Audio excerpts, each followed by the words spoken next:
Hello, world. Come on in.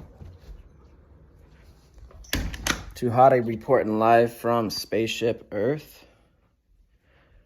I just wanted to give a quick review on Chiang Mai, Thailand. Met an amateur DJ there named Mew. And she introduced me to a senior DJ, I guess like one of the most famous DJs in Chiang Mai. Chiang Mai was awesome. I stayed at a party hostel called 248, and it was good. The bartender, they had a rooftop bar with a pool. The bartender got so sloppy, he started to open up the beers with his teeth. That threw me off a bit. I loved how it had a cool party scene, as well as it was more of a hybrid scene where you could also have very traditional Thai, take off your shoes, only speak Thai vibes, as well as the party scenes and sort of the touristy spots. So I got to pick and choose. Great food, cheaper prices, walking distance from a lot of things, tons of Buddha temples or temples in general. About a 20-minute ride or so on my street bike to Merim or Marim, and that is where there is tons of animals such as Tiger Kingdom and elephants, a snake farm, Siam's insect museum,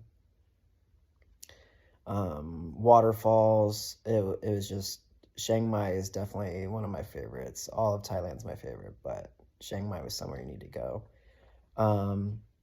Zoe in Yellow is one of the clubs I went to. There's a little Rasta spot. There's about 4 or 5 bars all next to each other that are too much fun. And like I said, I went with a local DJ. And then at the very end of the night, I think it's about 2, we met up with the very senior and I guess most famous DJ. Went and picked him up from his house. Me and Mew. And my night, or staying at 248 hostel, private room was $27 a night, I believe. The Honda motorcycle that I rented was from Pop's Big Bikes, which is located on the east side of the big square. If you look at the map, you know what I mean. There's a big square for the city of Chiang Mai, and that's built out of like this big moat.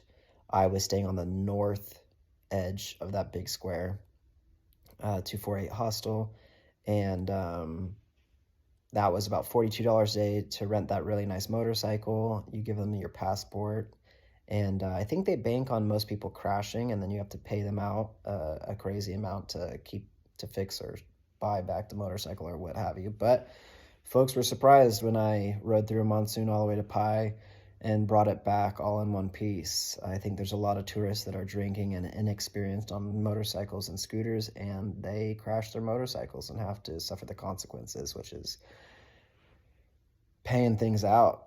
Chiang Mai had, like I said, shopping, food, just restaurants, street vendors, clothing, touristy or grassroots, very proper Thai vibes and situations. I then rode a motorcycle all the way up to Pai and stayed in Pai for, it was supposed to be 5 days, but I got bored because it was low season. I got a dimple right here. Huh?